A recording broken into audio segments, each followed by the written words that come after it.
How did a piece of art make you realize your entire life was a lie? I had just moved to this small town, even though my parents had fought tooth and nail to talk me out of it for some reason. But I liked it here. One of my favorite parts was this beautiful mural I passed every day on the way to work. It showed 3 young adults smiling together, 2 women and a man. The painting was so vivid and detailed it almost looked like a photograph. One morning I walked past and stopped dead in my tracks because the entire mural had been repainted. It was the same 3 people, but they all looked different. The man was taller and the women had different hairstyles. That afternoon, I asked the woman at the coffee shop next door. "Oh, that mural gets updated every single year," she said. "Do you know the story behind it? 20 years ago, there was a home invasion right here in town. A family with 4 kids. The oldest was at a sleepover that night. When he came home the next morning, both his parents were dead, and the 3 youngest kids were all missing. The police searched for months for the kids, but they never found any of them, and the case eventually went cold." I felt my stomach drop as I realized what she was telling me. The oldest sibling is the one who paints it.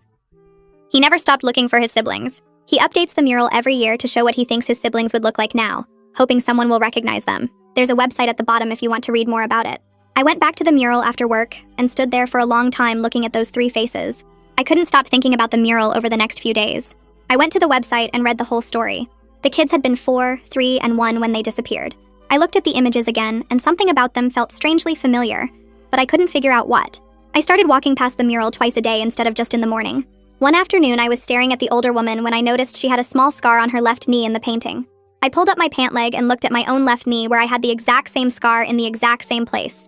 My parents had always told me I got it falling off a bike when I was 7, but I'd never actually remembered that happening.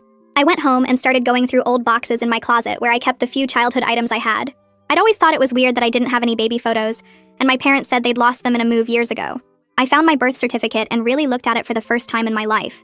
The paper seemed newer than it should be for something that was supposed to be 24 years old. The next day, I called my mom and asked her to tell me again where I was born. She hesitated before answering. "You know this already. St. Mary's Hospital." I'd looked it up after our call and discovered that St. Mary's Hospital had closed 15 years ago. I called her back and asked what she remembered about when I was really little. She got defensive immediately and wanted to know why I was asking all these questions. I told her I just wanted to know more about my childhood, and she said, "I told you not to go to that town, damn it," and hung up abruptly. I started having nightmares, these fragmented memories from when I was really young of a yellow house and a woman singing and a boy's laugh. None of it connected to any stories my parents had ever told me about my childhood. I looked at the mural again and realized the older woman in it would be 24 now, the exact same age as me.